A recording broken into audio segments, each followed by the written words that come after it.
SayItInACard.com is an online greeting card company that delivers right to your front door. Visit our website, www.SayItInACard.com. You can read the cards, order the cards, and we ship them directly to you. If you feel it, we say it in a card. We have breakup cards, troubled relationship cards, troubled friendship cards, and of course all of the traditional cards as well, from birthday to Mother's Day. So again, visit us at www.SayItInACard.com. Free shipping for a limited time. This is very personal work for me. Politics. I believe I was called to tell my story, use my voice, be a voice for the community, to speak to and for a community of people that's been ignored, denied, love, overlooked. relationships, religion. This is my life's work. Religion. I want to use words to uplift, heal, inspire, encourage. Do something different. Every Monday at 10. Okay, so I really want to get the very beginning of the story. I met you in a grocery store about 2 months ago. Yes, with Madison. And I don't even know how we started talking about your story. I don't even know how we got on that. Well, I met Madison. Well, I always followed Madison on IG. Mm-hmm. But during the holidays, I saw her and Miss Mary at the grocery store. So me and her always so happened to meet at Publix. So when I saw her this time, I was like, oh, hey, Maddie, you know, how you doing? And I just saw that she was going through some of the issues she was having. So she was like, oh, my God, you saw that? So, you know, we were just talking and you were there. And so you were like, I was trying to explain to her how to handle the grief. Yes. She said one of her friends. Right, her best friend died. And you started talking about how you had experienced a loss. So tell us, who did you lose? When did you lose your loved one? And how? Okay, so... Do we need to get some tissue because your eyes are already watering? Oh, no. I'm good. Okay. All right, go ahead. Okay, so it'll be 5 years. Okay. This month on the 25th of June. Okay. I lost my only child, Sierra. Okay. And she was born with a disability. Okay. So basically, I took on that role and that challenge like nothing. It was like, this is what I have to deal with. I'm gonna do it. You know, it was nothing that she needed or wanted for that I wasn't gonna do. Not if I had to sort out all kind of resources, or if I had to move to another state, I was going to do it. Are you from here? I'm not from Georgia. Okay. I moved here in 2006 because of her. Okay. I'm actually from Alabama. Okay. And so, me being a teen mom, because I had her at a young age. Okay. And most teenage girls, when they get pregnant, the worst, you never think about you're going to have a special needs child. Right. You know, all you're thinking about, I'm going to dress my daughter up in this and that. But she was born with cerebral palsy, had a severe seizure disorder. And when she was in and out the hospital, and I was still in high school. Okay, when all of this was happening. And so what I did was I educated myself. I talked to the doctors. I asked all the questions because I needed to educate myself in order to be able to provide for my daughter and make sure she got the right health care. Nobody taught me how to do it. Nobody told me what to do. I just knew as a mother that I had to do it. Like, I knew something was wrong, but I couldn't because I wasn't educated enough. I didn't know the terminology of anything. So what I did, I took it upon myself and say, I looked at my daughter and we're going to do this together. I'm not gonna just put you off on my mom or your dad or my family. This is my job. This is my role. Did you have help from your family? My family, of course, but I had a lot of help, and they offered so much, but I didn't want their help because I felt like it was my job. It wasn't nobody else's job to do it. So, how old was your daughter when you lost her? She was 21.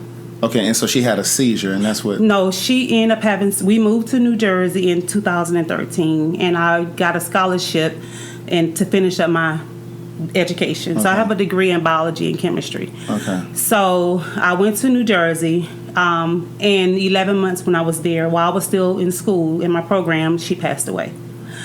She had complications from surgery. And I knew that what she was going through and what she'd been going through for 21 years, I knew that our fight, was over. So I just had to say my goodbyes, say my piece, and, let her know that she's going to continue on somewhere else, and I'm going to be here, but we will meet again. Right. So for those who may not know a lot about cerebral palsy, so what types of complications did she experience over the years? Was it a lot of in-hospital type We were in a thing, hospital a lot, but I was able to manage it. Okay. Like surgeries, which we didn't have a lot of, but she did have them. She had a severe seizure disorder to the point where she was allergic to seizure medication. And because her body built up a tolerance over the years with the medication, that she couldn't even take medication. Okay. So basically, when 2009, I actually had to have she was born in 1992. So from 1992 to the year of 2009, I did it all by myself. But in 2009, when her health started declining, I had to end up bringing in nurses to help me with her care. So you said that you wanted to take on this responsibility yourself, and so you wanted to sort through everything. You wanted to figure out how to manage it all. What were some of the things that you learned that you would have to do, or what were some of the needs that she would have? Because you said you moved here because of her. Like in some states, I can't say all states, but in some states, when you're dealing with when your child need, like, just say catheterization, some of those things are not paid for through Medicaid. Okay. Even though I was working and she was getting Medicaid, but at the same time, a lot of the specialists, it's kind of hard to get in. And people would think that, because you have a special needs child, it should be automatically. You still have to fight. Right. The doctor's appointment may be 2 months out. And what are you going to do in between time until you get into the specialist? Right. So at the end of the day, it was just like it was hard because it wasn't a lot that was offered. And a lot of the time I would have to go to Birmingham. So if I'm going to go to Birmingham, which is 3 hours away from my hometown, let me just move to a bigger city to where I can get the things that I need. So were there programs for like funding? Yeah, there are programs and funding, but at the end of the day, I guess because I'm just so selfless that I knew that I can do it, and I knew what I was capable of, and if she needed, I would get it. But majority of the time, I would try not to use those resources because I felt like there was another child. This child next to her needed a little bit more than what she did. Something you said earlier, like right out the gate, it reminded me of a girl that I went to high school with. And she ended up, I'm from Baltimore. And so at one point, Baltimore was one of those cities that had the highest teen pregnancy rates in the country. And so, of course, I went to school with a lot of girls that had kids. And so a girl that I was friends with at the time, she ended up she kind of waited. She was one of the ones that didn't have a kid. But she ended up getting to that point where she was ready to have a kid. We had gone through college and everything. Right. But she had gotten to that point that she was single and she was just ready to have a kid because all of her girlfriends had kids. And so she ended up having a son. And he had so many complications. And that was one of those things, to your point, when you're having your first child, especially if you're underage, you're not really thinking about all of the things that could go, quote unquote, wrong. Right. He was in the hospital, I think, probably 10 months out of the first year of his life. He has I think it's like a trach type. A tracheotomy. Yes, he has that. I mean, he was born underweight. Like, he had a lot of issues. And she became resentful of, like, her mom, her sister, because she was at the hospital every day. But her mom and sister, they weren't there every day. I mean, they came, and I can't say how often they went to visit, but they were there. But she was there every day, and she became resentful of them because she felt like they weren't really the supporting her the way that she needed. And so it really kind of affected her relationship with her sibling and her mom. You know what I can tell her about that, just from my own experience. Like, my family, when I moved here, like when we were in Alabama, my family would always come. But when I moved here, when she would go into the hospital, Children's Healthcare of Atlanta, the best. They gave me phenomenal treatment. But when we moved here, it was kind of hard for my family members to come, and when they did come, they would come for a weekend, to see her. And But did you ever have like relief? Did you ever have anybody that could just? I'm gonna tell you like this. I didn't want the relief. Okay. Like my mom will come and she'll stay for a couple of hours. She'll stay all day. And I got so accustomed to sleeping on the hospital bed, and when you have to change nurses, and when you're just dealing with a special needs child, you just want to be hands on. And the relief, it comes, but at the end of the day, when they see that you handle it so good, because that's why I said my family, they saw me handle it so good. I never say, I need y'all, I need you, I need you. I always just took it. Right. And just went with it. And I say to them all the time, like, I really do believe that God, the universe, knows what each of us needs to grow us. Yes. For me, it was financially. Like, I lost everything. Car was repossessed. Bank account was overdrawn. Of course. $660. But it doesn't happen that way for everybody. Right. Some people, it's the loss of a loved one. Some people, it's cancer. It's a bout with cancer. Some people, it's a divorce. Right. Like, I believe that God, the universe, knows what each of us needs to grow us to that next level. Right. So would you say that this really like grew you? Her death, her passing, all of it, just her condition. Her condition, it grew me. It made me grow up faster, and it made me take on the role as a mother even more. And it was just like I was just 18 years old with a special needs child. I was just so mature. Yeah, like she really matured me, and if it wasn't for her, she made me who I am today. Right. My life would probably be in a whole different perspective if God hadn't happened. If I wasn't, giving her. Right. So I owe all of my accomplishments, everything that I work for, everything that I strive for, everything that I stand for, I owed it to her. Because you got 2 degrees, you said. Yes. And all while she was caring for her. Yes. Now, what exactly is cerebral palsy?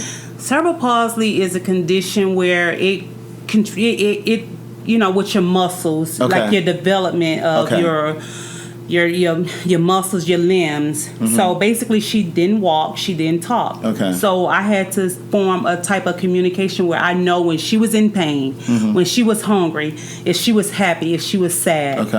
So I had to just, learn, because it was a learning process for me. So basically, we learned together, me and her. So were you able to identify that she was going to be special needs before she was born, or was it right after she was born?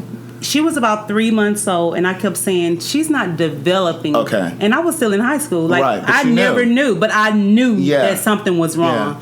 Because you were paying attention. Yes, I was paying attention, and I was like, something is not right. So I took her to a pediatrician, and I was like, somebody else I know who has a 3-month-old, their baby is doing this, but my daughter's not doing this.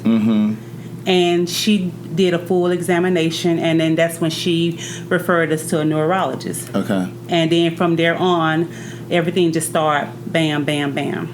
So basically, it was those 3 months was basically preparing me for what I needed to know for the rest of the years.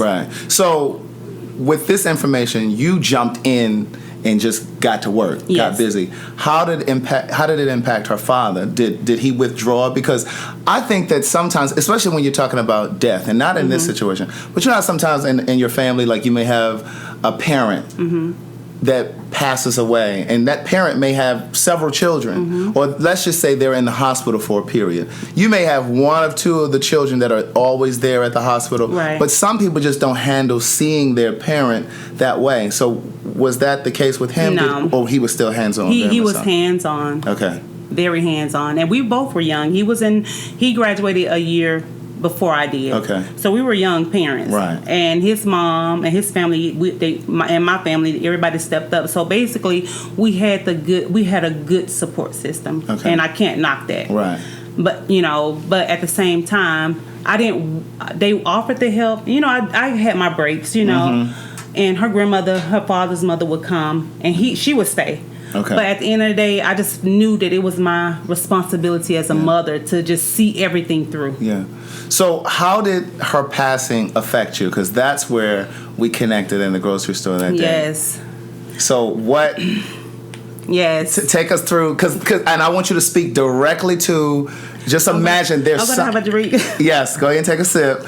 Just imagine there's somebody watching you there, right in that dark space that you were in at that time. So just imagine if you were talking to yourself at that point.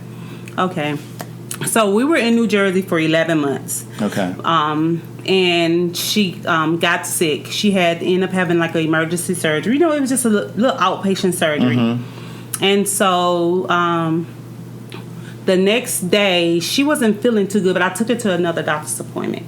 Because prior to me moving to New Jersey and to finish up my education, I sought out the hospitals, the doctors, everything that I wanted. Research. I wanted to make sure everything was going to be close by and on top of everything. Yeah. So the day that she passed away, I took her to the doctor that morning, and so like my daughter was like right in front of me, and no complication, no signs of distress or anything. I mean, I've been dealing with this for 21 years, so I just know her every move.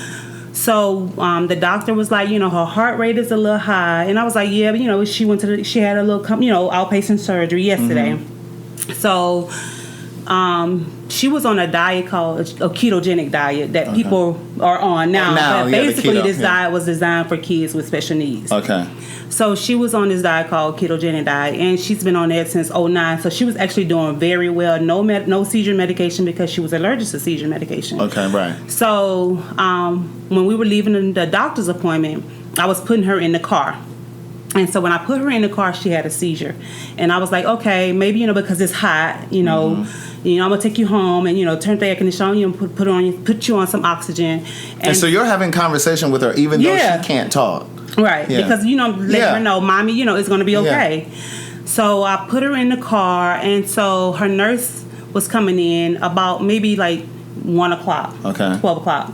So, and mind you, I scheduled her surgery because this was in May, so I was done with my semester of school. Okay. So I kind of scheduled her surgery around my school work so that way I can be there. Yeah. And because I didn't have any family members in Jersey. Right.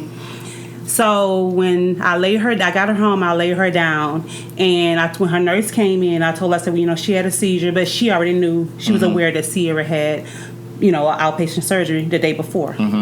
So when I laid Sierra down in the bed, I was like, I'm going to lay down now, I'm going to take me a nap. And so the nurse, my niece, she was there in New Jersey with us. Okay. She knocked on my door. She was like, Auntie, something is wrong with Sierra. And I was like, what? And so I jumped up. Now, this is 2 hours later. From the doctor's appointment? Yes, because we only live 5 minutes away. So I jumped up, and she was like, you got to call 911. She was like, she can't breathe. She's like, she's in distress.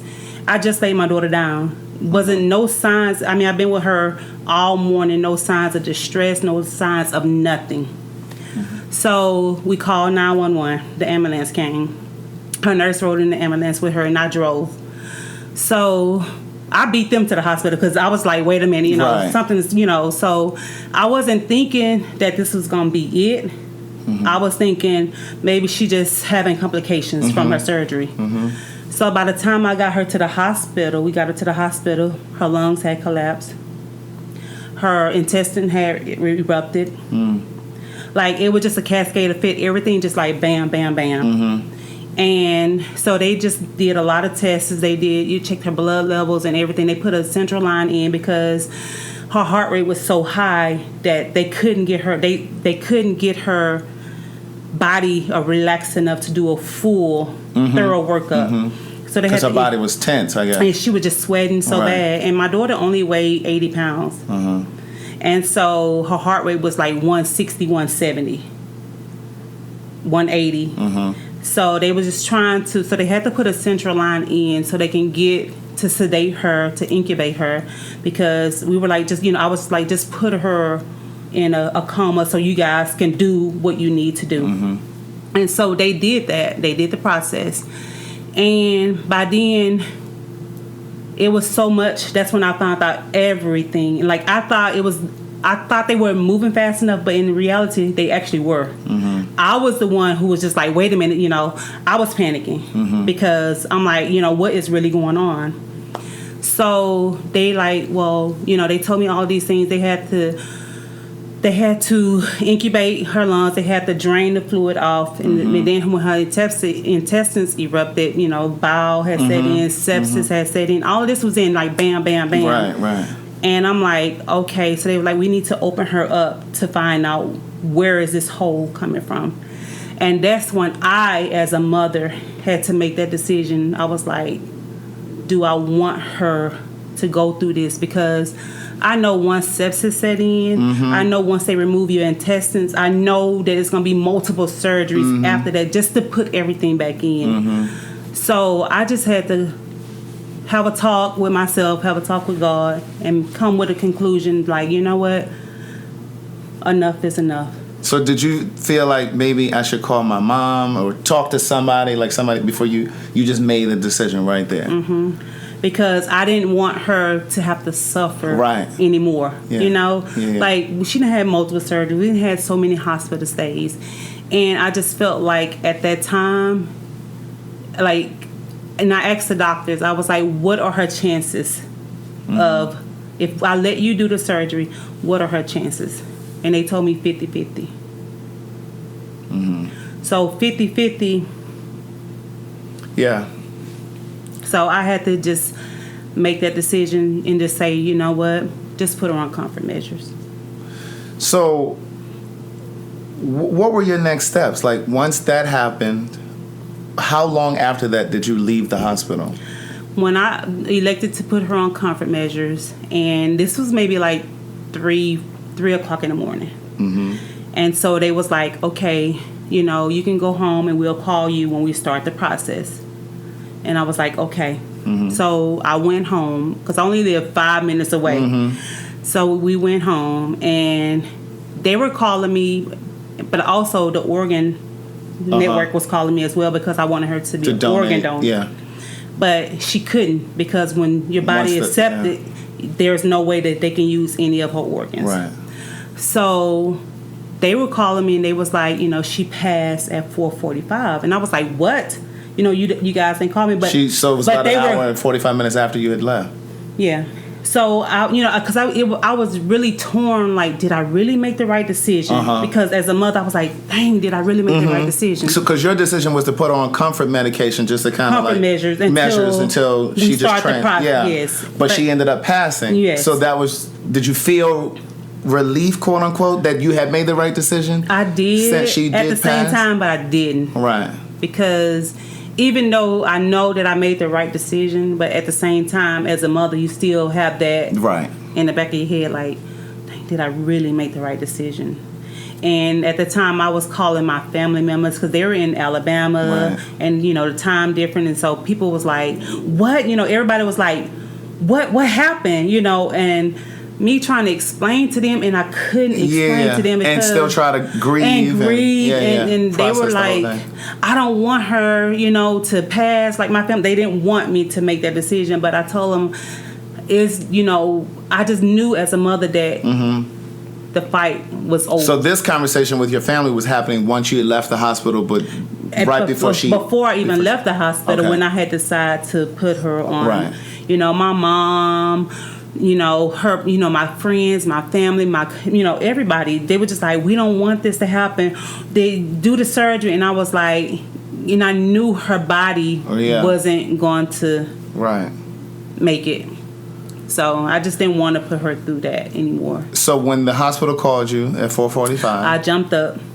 And did what? And I was like, I told my niece, I said, we got to go. Sierra just passed. And she just hollered and screamed because they so used to her going to the hospital and coming home. Nobody expect for her not to come back. Right.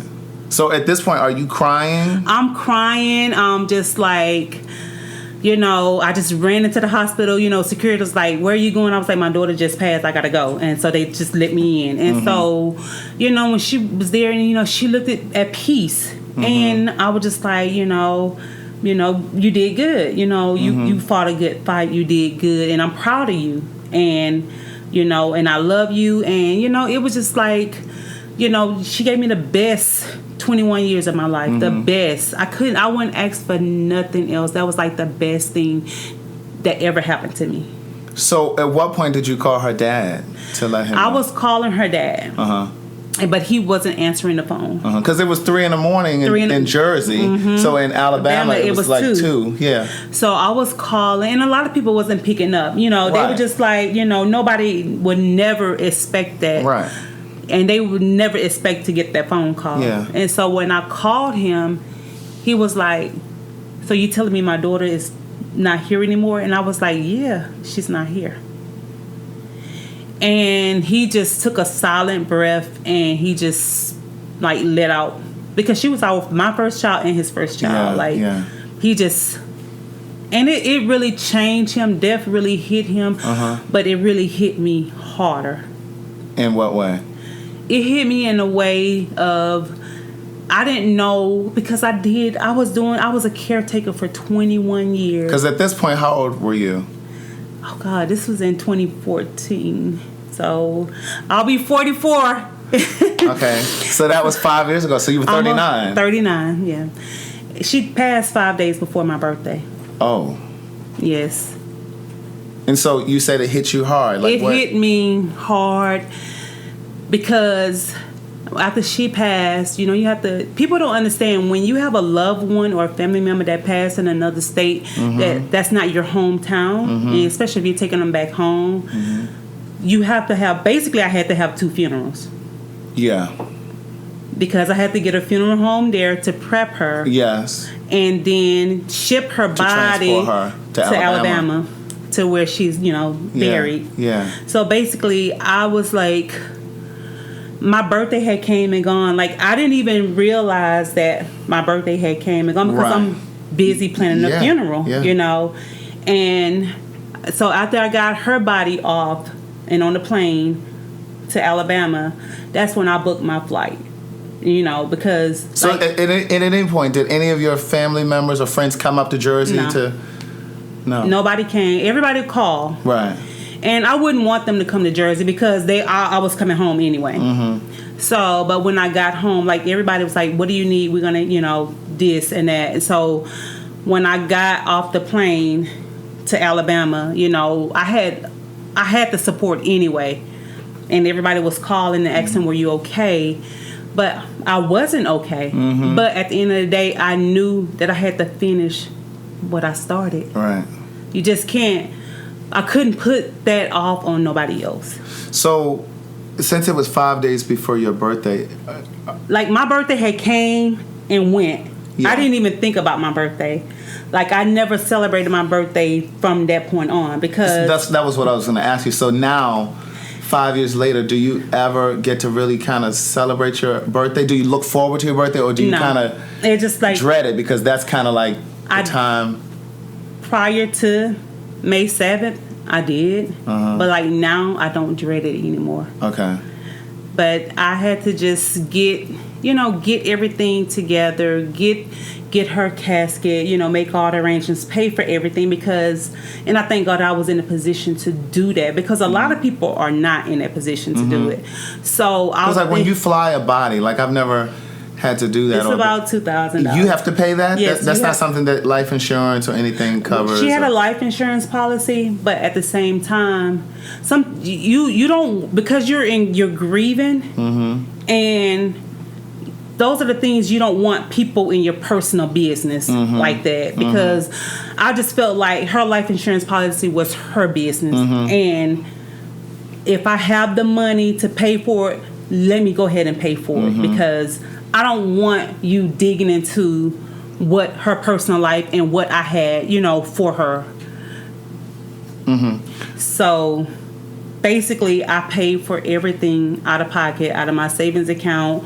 I just paid for everything. And a lot of people think that you have to get the casket from the funeral home. You don't, because I didn't want a standard. Because this is my girl, this is my angel, and I wanted nothing but the best for her.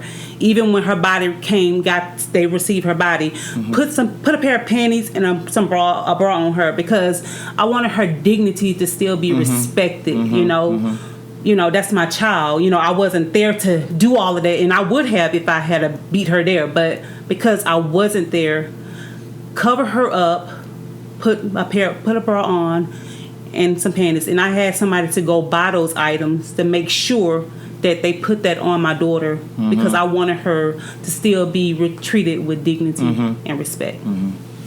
So you said that it got really dark for you. So like her death really got dark for me. So once I buried her and got her back, I got back to New Jersey because I was still in school. And so 11 months after. So you finished the semester. You didn't take off. She passed in June, so I was actually on summer. break. So school started back 6 weeks later. And I just dove everything into my education because at the same time I had got a scholarship as well. So I talked to my professors and they knew, and they was like, no, you don't have to come back this semester. And I knew that if I didn't come back, because everything I was doing was for her. This everything, me busting, going this extra mile, it was for her because I wanted her to have a better life. Everything I wanted her to have, like my house, what I work hard for, everything is basically for her. And I always told my family members, if I leave this earth today or tomorrow, there's no reason why y'all can't come here and stay. This is a house I bought for her. So that way she'll always have a roof over her head. There is no need for you guys to put her in a nursing home. Don't spend my life insurance money on a funeral. You can cremate me and I'll be fine. Use every dollar that I have to take care of her. So that way you don't have to say she's a burden to you. Right. And everybody knew that was the way you were planning. That was my plan from. Yeah, in the event you passed first, which most parents expect. Right. Yeah. So when I, school, and I just bust my ass in school, I just put all that energy into, my education. And so when did you realize that you weren't okay? After I graduated. So how much longer before you graduated? It was 11 months after she passed. I graduated 11 months. So I graduated May of 2015. Okay. So after that, after I finished school, like I was just like in limbo, doing some research. What am I going to do next? I'm still here in New Jersey, and I was like, you know what? Because I had been taking care of her for over 21 years. I didn't know what to do. You didn't know what your life consisted of. Nothing. So do you think, and we're still not there yet, but do you think that you were maybe in a functional depression while you were in school? Like when you still had that last year, do you think that you were, because I experienced a depression where people on the outside didn't know. Because I was still functioning, you were still functioning, you were going to school and, working. I was still functioning, but when I was home, it was very dark. Yeah. It was very dark for me. It was very sad. Things seemed to be very bleak. There were days when I had nothing to do, like when I didn't have an agenda for the day. Like I could literally not brush my teeth till 4 or 5 o'clock in the afternoon. Right. I could literally go that whole day without showering because I was just in a fog. And it was very dark. And when I say very dark and gloomy, like I didn't know what to do with myself. Like I was just like, okay, what am I going to do next? Because it was to the point sometimes I would still wake up and go to the next room to check on her that she was there. Like, I got to get her up. And I get in there and she's not there. Let me ask you this, and I want you to really hear what I'm asking you. Was there ever a moment where once she was gone that you breathed like a sigh of relief that either you didn't have the burden or she didn't have to suffer anymore? Was there ever that moment where you felt like, where you just, no? No.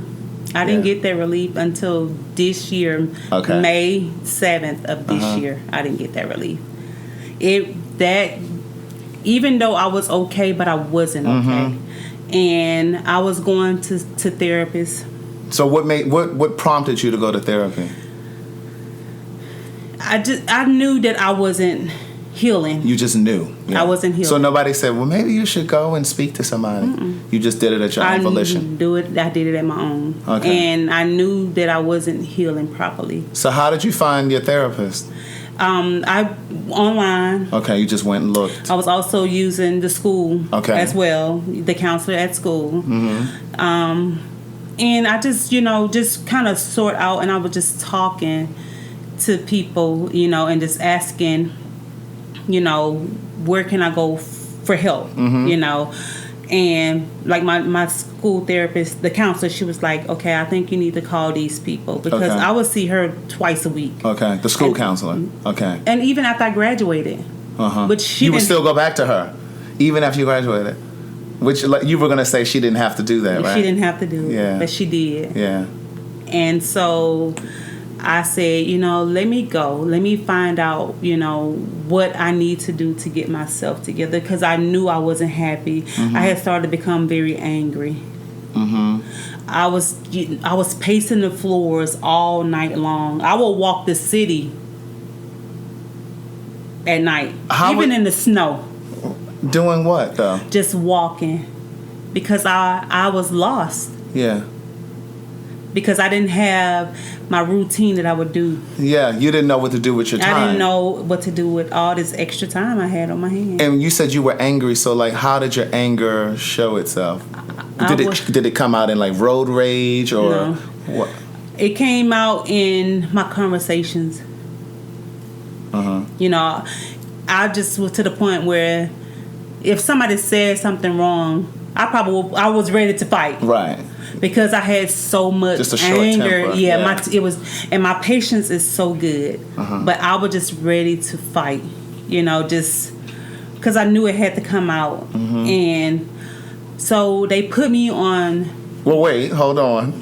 Let's get there slowly. So your school counselor referred you to outside resources, and so you got with them and you started going to them. And how long were you going to them before they started to prescribe you?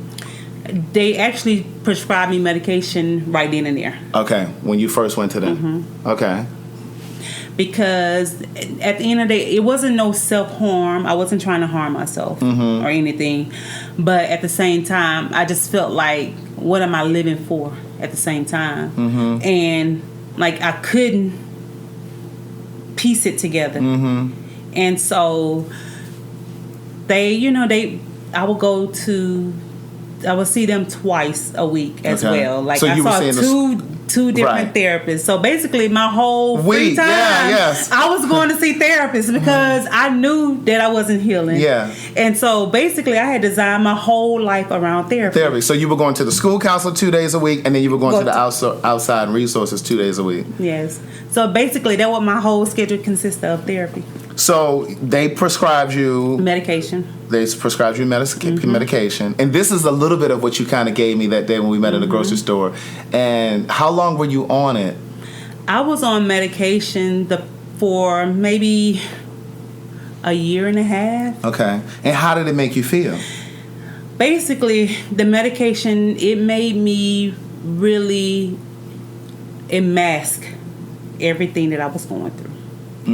And I can't tell everybody that medication doesn't work, and it does if you need it. But for you, it didn't work for me because it hindered my grieving process. Yes, because people fail to realize, and I kept telling them, I'm not grieving properly. I didn't get because I know that my hard work and what I stood for and what the life that I gave my daughter, I know that it wasn't in vain. And I didn't have a relief at all. So basically, I feel like the medication was basically hindering me from grieving. And so did it make you feel loopy? It made me go into a deeper depression. It didn't relieve me. I was high, off the medication, and I was doing some things that you shouldn't even do. Sometimes I would drink. I was just going to ask you that. I would drink with the medication, and that's a big no-no. Yeah. And it had got to the point, even when I would work, because I had started working like third shift just to do something. Yeah. But I will drink. I would take the medication and drink at the same time so I can go to sleep. And I would sleep all day until it was time for me to go back to work. The reason I was going to ask you if you developed any type of unhealthy type behaviors is because that's usually a symptom of depression. Right. For me, and those that are listening that read my first book, you already know my story. So, like, for me, when I was at the height of my depression... You would drink. I wasn't drinking. No. See, I think... And that's the thing. Like, everybody... have different outlets, different vices. Like some people they drink, some people they shop, some people eat. For me, I was having sex. Right. Oh wow. Oh yeah. Oh wow. Getting it in. Okay.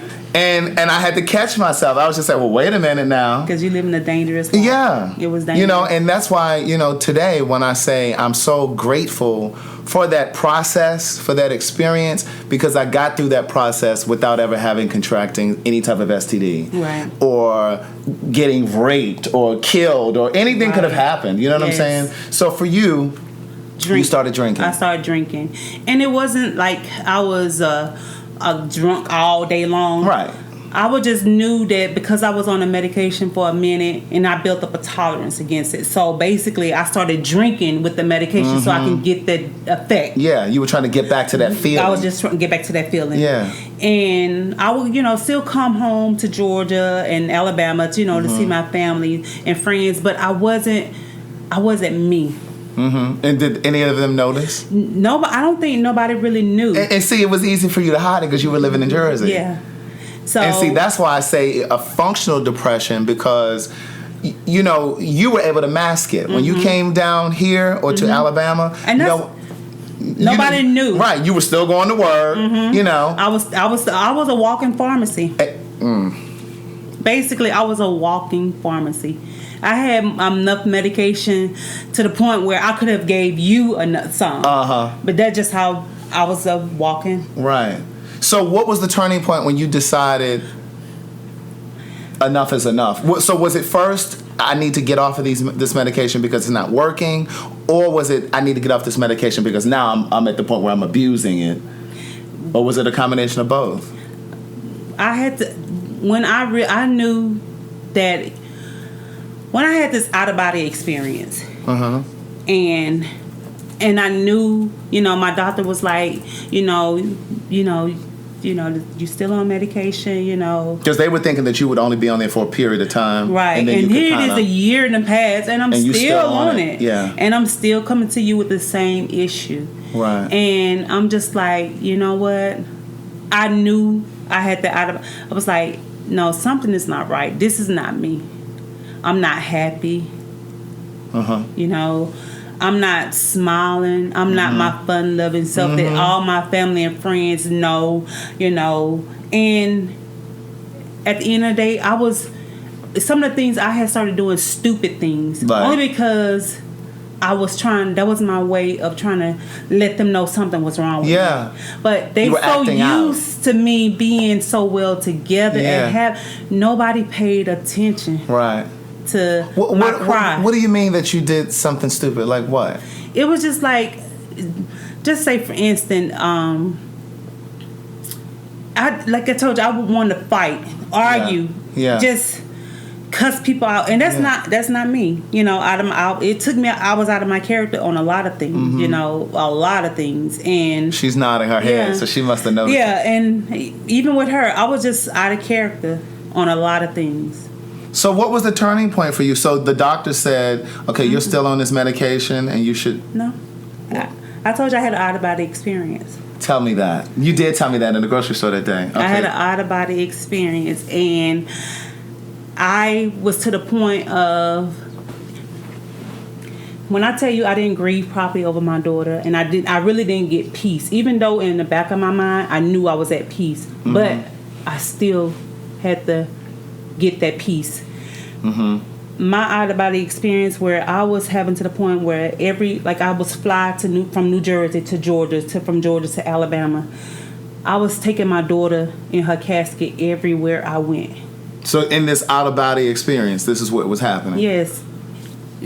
I would take her out her casket. When we get to the house, I will lay her back in the bed, cover her up.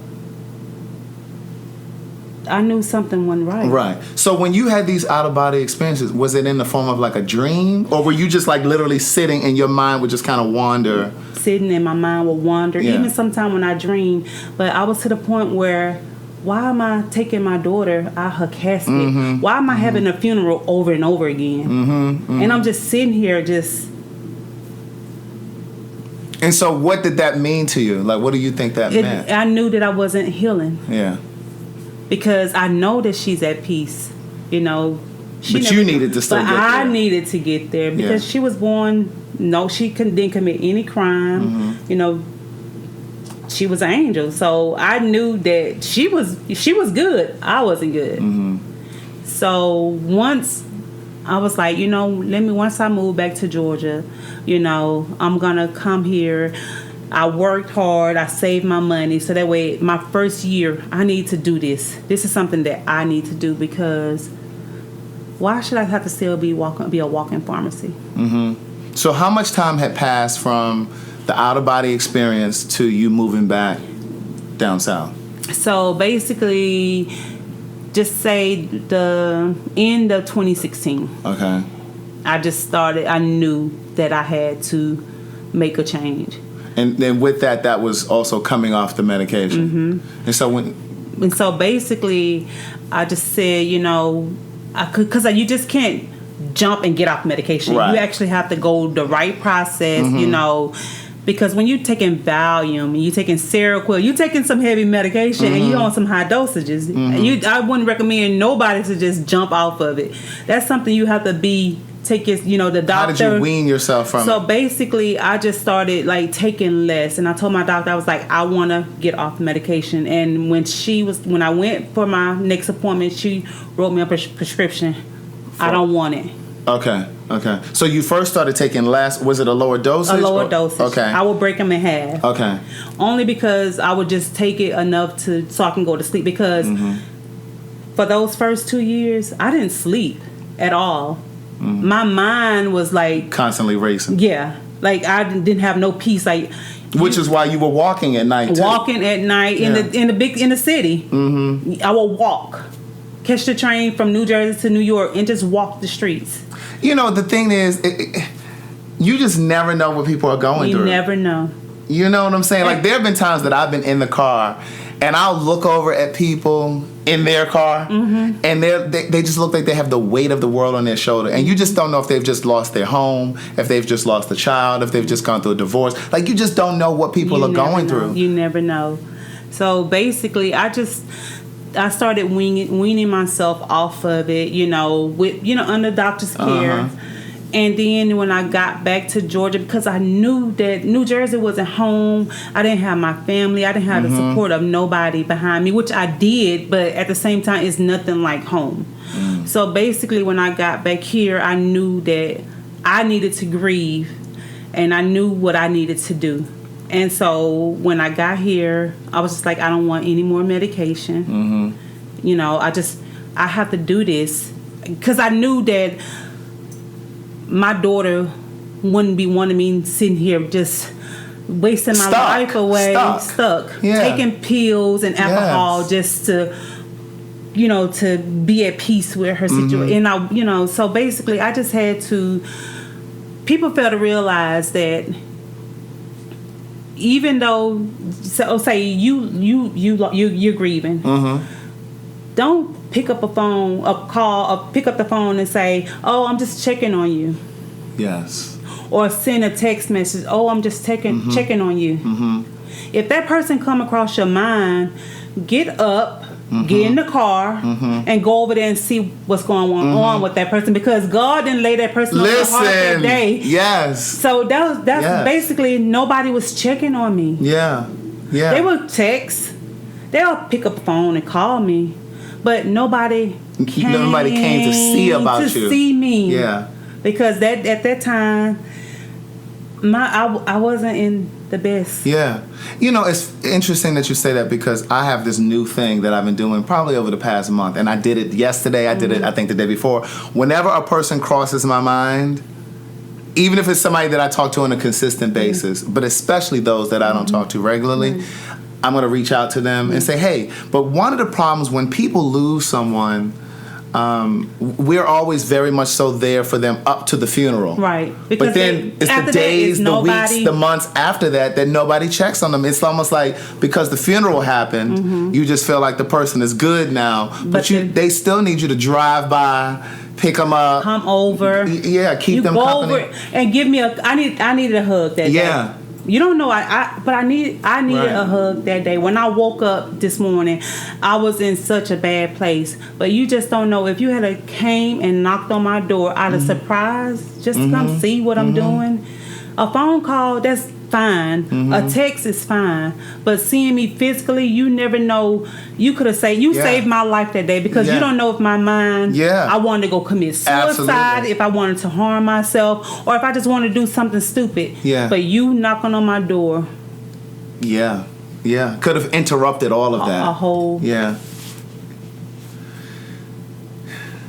And so that's why I always say, you know, you have to, it's beyond, it's actually beyond the death. Yeah. And people need to realize that. You know, we all grieving, and then And people grieve differently. People grieve differently, and people. That's why I say everybody saw me so well together, and how I handled her disability, and they didn't expect me, but I was crying out for help. Yeah. So, does your family know all of this stuff now? They know now. And so, how did you end up telling them? Like, what made you? Well, I didn't tell them right away. Okay. And so, like I have to say again, once I knew what I had to do to get to really grieve, because it was no reason why I should be seeing my daughter in the casket. You know? Yeah, you still visualizing that. Yeah. I needed to see her playing, running, laughing, and that's what I always At peace, and Yeah. I never got that. Right. So I had to go in solidarity, and trust me, your family member, if they really love you and they really support you and they really understand you and understand what you're really going through, if that person, if I'm grieving, let me go in my solidarity. That means I have to pull away from everybody because I'm so vulnerable right now. You vulnerable, you weak, you open, and that's when I tell you, that's about the good, the bad, and the ugly of grief. So, when you were in this phase where you were by yourself, you were drinking, were you making any unhealthy choices in terms of dating? No. Or were you not at all involved? I wasn't dating at all. Because that's oftentimes when we're I in was those... actually going through a divorce. Okay. And I had to go through a divorce. Yeah.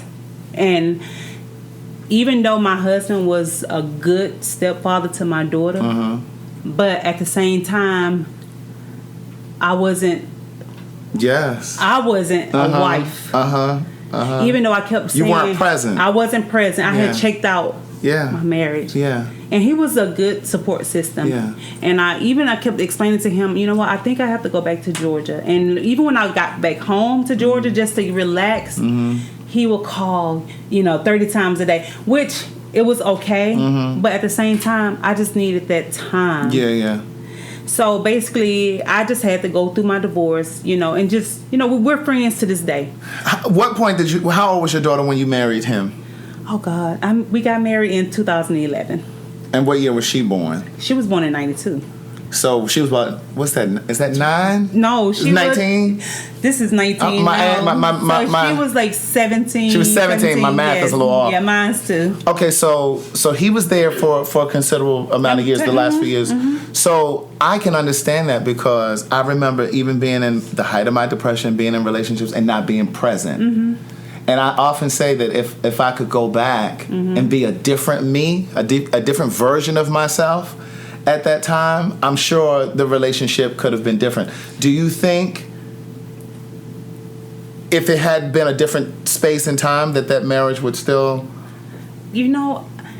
At that point, because like I said, that's when I was on medication. I was drinking with the medication. So basically, I wasn't happy. I had to suppress so much to the point of I wasn't true to myself. And so if I can't be true to myself, how can I be true to my husband? Was he aware of the drinking and the medication? Yeah, he knows. Okay. Yeah. He knew at the time? Yeah, he knew. Okay. But at the end of the day, I wasn't true to myself. And how can I give him and be a wife and I'm not true? I wasn't cheating. I never cheated on my husband, you know. And we had a good marriage, a good relationship, you know. But at the end of the day, it doesn't make any sense for me to drag him along in what I have going through. Right. And even though he was there, he supported me, but at the same time, I was so broken and so damaged to the point of, you know. So, were you still married when your daughter passed? Mm-hmm. Okay. So how did he? He was that's like I said, he was a very good support system. You know, like we talk to this day. We're friends. Yeah. And it's better that way. You know, but at the same time, I didn't want to keep bringing him along in my depression. Yeah. Because he loved me, and he saw me hurting, but he didn't know what to do. Yeah. He didn't know how to heal me. He didn't know how to fix me. So, and I was so because I was just so low in my life. Mm-hmm. You know? Yeah, yeah.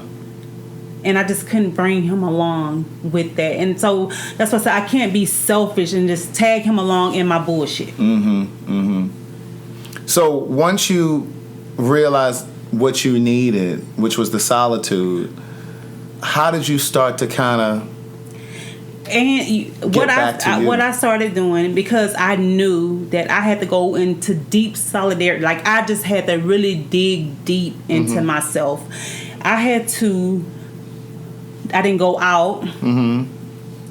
I would work, come home to my room, because at the same time, like I told you, when you're grieving and you're hurting, that's why I told you the good, the bad, and the ugly side of grief. It's like a bug. It's an infestation. It just like leeches onto you. And if you don't have the proper treatment to maintain or to kill this infestation, it was going on, and I was bringing everybody along with me. Yeah, I was everybody who you getting on it too. So basically, you have to go in solidarity. You have to go deep within yourself and really find out the really root of the root cause. Yes. Yeah. You know, how can you come at peace? Like I had to seek God. Yeah. I had to seek, I didn't talk to nobody, and it wasn't to hurt anybody's feeling, but I had to do it, because if I didn't do it, I wouldn't be sitting here talking to you today. Yeah. No, I completely get that, because and people have to respect that. They do. That's the thing. People don't want to respect when if I'm not picking up the phone, if I say I'm okay, I'm okay. But if I'm I'm not going out, I'm not doing anything, I'm just working, coming home, and I resort to my bedroom, let me be, because at the end of the day, I can't just be out and about. You got your problems, so guess what I'm going to do? And I'm so into you and your issues, I'm going to hinder my own healing process. And so basically, I'm taking on what you got going on. Would you say, because for me, I believe that depression can be a springboard to a new life for yourself? It can. Because for me, it was very dark. It was very lonely. And I was very isolated. Right. Because it was a period where I was transitioning through different friendships. I was cycling through different friendships. But I think that's in the greater context of things. I think that was a pruning process that God or the universe was taking me through. So he was stripping me of like certain people that were in my life at that time that weren't going to the next phase in my life. But it was also a part of me that had to die. There was some dying that I had to do. And I say this all the time, and I've joked about it before on my live about Lauryn Hill. Lauryn Hill has this MTV Unplugged DVD that she did, CD that she did some years ago. And there's a song on there where she says, I had to do some dying. Right. And I related to that because it just simply meant I had to leave a part of myself behind. That part of me had to die. Yeah. And sometimes I think that, you have to be stripped. And again, God, the universe, knows what each of us needs to blossom, to bloom to that next level. Yes. And it's painful. Oh yeah, but I believe the greatest amount of growth comes from the most painful experiences. It does, because it makes you a whole. it makes you have a whole different prospect and outlook on life. Yes. Because and people don't know. And then, like I told you, I had to really go and really seek my purpose on here, of being here and still continuing to walk. And what is it? My new purpose is to basically be a voice, and to be a voice of reasoning to young mothers, especially when they're having kids with special needs, because you don't know what to do. Yeah. You know, let me show you what I did. You don't have to do exactly what I did, but you can take the tools that I'm giving you and use it to help you in your situation. You know, because everybody can't deal with a special needs child. Yeah. They can't. Yeah. And to your point, I think that death gives life purpose. It does. It gives life purpose. You know, and I believe that it encourages us and it challenges us to live even more fervently. Right. And if you're on your course and you have no idea, you're on your life course and you have no idea what your purpose is, sometimes the death of a loved one can trigger that for you. But people fail to realize too, and I learned this while I was in solidarity and while I was talking to God, and when I finally got when I got it, yes, I learned that through my daughter's passing, I end up taking on her whole persona, her behavior.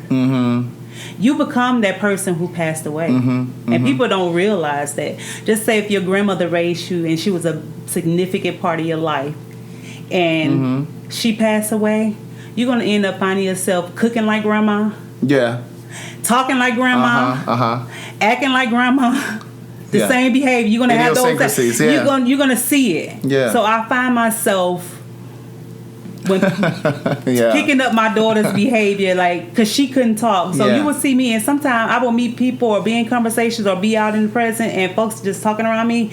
I'll go. I won't say anything. And I'm just listening. Yeah. You know.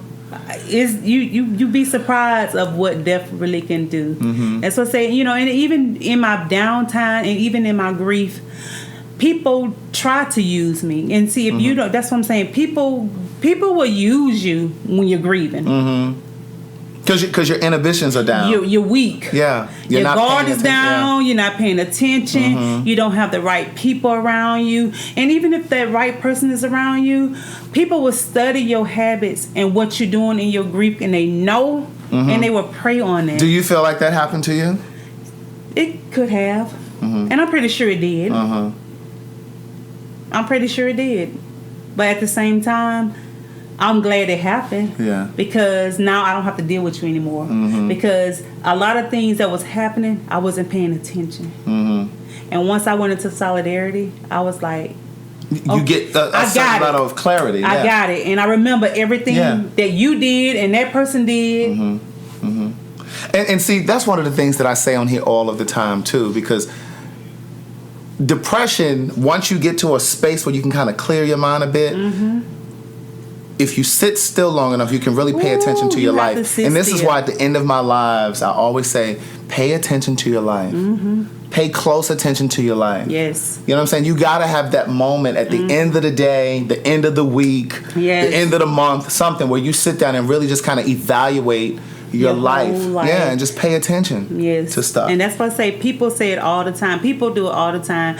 And I tell anybody, if I can leave anybody with anything, if you know, have a team together. Like, we never plan for death. I say a tribe. You gotta have your tribe. Have a team together, because just in case y'all have it together. Say you going through grief hits your family member, or you know, have that cousin, your best cousin that you know you can depend on, and have that uncle that you know you can depend on. So that way you finna be attacked, because everything is gonna come at you. Yeah. But as long as you got your uncle and your cousin that you put on your team to be that blocker and the defense from you getting that buffer. It's gonna work. So everybody needs to have a team. You got to have that team, because you're gonna be grief. You get attacked so much. Do you still go to therapy now? No. Okay, so you felt I do. Let me take that back. Checks. I go for a maintenance check, and I have to do that just to make sure I'm checking with myself. But I thank God every day that I'm not taking medication at night to go to sleep. I'm not taking medication to function. I'm able to live my life. I'm at peace So where do you find your joy now? Right now, I'm just working. Okay. And my niece. Uh-huh. And my mom and my stepdad, Okay. But basically I'm still, I'm learning to live. That basically I'm learning. Because it's only been 5 years. Yeah, I'm learning to live. Yeah. So basically I haven't lived in 5 years. Right. So basically I'm learning to live. So you're just learning what I'm you like. learning, yeah, because I've never been alone. I've been dating since I was 16, so I haven't, since me and my husband got a divorce in 2017. Well, we separated in August of 2017. Well, September of 2017. Okay. And our divorce became official in June of 2018. Okay. So basically, I've been single all that time. Yeah. And it's okay. It is, and I think and people don't know that. Yeah. But I needed that because I didn't want to bring the next relationship or bring the next person into what I had going on. You got to clear the stuff out. I was damaged. Yeah. I didn't want to turn to sex because I wasn't gonna be healing. I'm masking it. Sex is just masking the situation. Yeah. So I just wanted to be by myself in solidarity, and I just feel like I saved a lot of people by doing that. Mm-hmm. I may have hurt some people, but at the end of the day, if you understand and if you really love me and you really was there for me and you know what I was going through, because when you lose your only child, so just give me that time to heal. It may be a year, maybe a two, but once I got myself together, then I'm back. Yeah. But at the end of the day, I'm just learning to live. I so appreciate you telling your story. I'm so glad we actually made this happen. I literally met you 2 months ago, and did you think that I forgot? No, I just knew you guys were busy. Honestly, because you follow the show and stuff like that. Because I was just like, I've got to call her. And I looked on because I had your number in my notes on my phone. And I said to Madison probably like a couple weeks ago, I said, I never called that girl from Publix. And Madison was like, oh, Craig, you ain't shit. Oh. And I said, no, I think I have it though. And so I looked it up and I said, her number is in here. And so I had it. And so I'm glad you came over here because I really do believe that somebody will hear something, even if their story isn't identical to yours. Right. I think that there are probably people that will hear this, and hopefully it will trigger them to reach out for support. Yeah. And if anybody has a family member or a friend that's going through grief, don't pick up the phone, don't text, get in your car, get on the plane, and go knock on the door and go, because they need that hug. They need it. So basically, you have to just, you can't just say, "Oh, what are you doing today? You okay?" Because I'm gonna lie to you. I'm okay. I'm doing good, but I'm not doing good. Yeah. Knock on that door. Yeah. Reach out. Hold their hand. Put your arms around that person because they need it. Well, the comments on YouTube and Facebook, they're saying you really helped me today. Oh, I really needed to hear this today. So listen, I appreciate you again for coming and talking to us. Thank you guys. I appreciate everybody for listening and tuning in, and hopefully that my story, reach out and it touch somebody. And like I said, I'm just learning to live, and grief is hard, but you can get through it. I wouldn't recommend nobody just jump off medication, but at the same time, if you can wean yourself off the medication, get with your doctor and do it the proper way, because the medication for me, it hindered my process, and I wasn't living. So once I got myself off the medication, because basically it kept me in that place. I wasn't growing. I wasn't happy. So once you get off the medication and just start living a healthier life and just finding out, what's your purpose and what do you have to do from, what do you got to do from now? What's next? What are the next steps? What's next? Yeah. So once you do that, trust me, it's a good process, a very good process. Yeah. Please hit the share button. Yes. If this is your first time listening to So Much to Say, please share this link We're available for free in Apple Podcasts, SoundCloud, Spotify, Google Play, Stitcher, TuneIn, Yes, YouTube, y'all. wherever you can listen to a And podcast. if y'all want to follow me, Yes, go ahead. I think I'm gonna start. I am gonna start. Yes, I'm going to 'cause start. you And I'm said gonna that- it's called the Step In and Step Up Initiative of Grief, and we have to do it because we all dealing with it. So Yes. we have to step in and step up. So basically, y'all follow me at Ashia ASHIA_9214 on IG, and then we're gonna go from there. Yes, but I think that I love the name. The Step In and we have to step in and step up. initiative. I think that might be part of what you're called to Yes. do. Like even in the way that you look at Trayvon Martin's mom, Yes. as unfortunate as that was, look at what she's doing now. She's actually running for public office now. Yes. You know what I'm saying? But even before that, she was doing all of this work around police harassment and violence and, all of that. Yes. You know what I'm saying? So sometimes we don't understand it in the moment, but it's always designed to grow us and to pull the best out of us. I'll have to say one more thing Go ahead. to everybody. So when I graduated college from Felician College, it was Felician College, but in 2016 they became a university in Rutherford and Lodi, New Jersey. So basically, when I was going through my grief and I actually went back to school, my professors, they saw what I was going through, but they saw my dedication to my education as well. And believe it or not, I did my senior research, I did my project, everything, and but not because I have a degree in biology and chemistry. So basically, I had to go before the board, well, the committee at school, did my research, and my professor pulled me to the side because at that time I was doing analytical chemistry, and so that's like And the fact that you were doing all of that, and right. go ahead. So my professor, she pulled me to the side. She was like, "I can't believe you were doing your research and you was dealing with grief at the same time."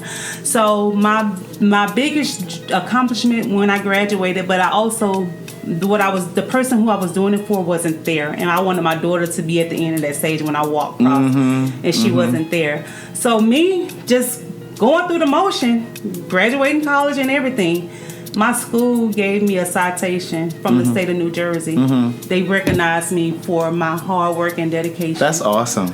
And I didn't even know it. Yeah. But after I realized, I got a citation from the state of New Jersey, from the Senate. That's incredible. Yeah. That's incredible. Well, I wish you nothing but the best. I know, right? I wish you nothing but the best. We definitely want to hear more about Step In and Step Up. Okay. So yeah, you go ahead and get you a 501c3 Yes. and make it happen, because this could be a part of what you were called to do. Yes. This may be your life's work. We never know.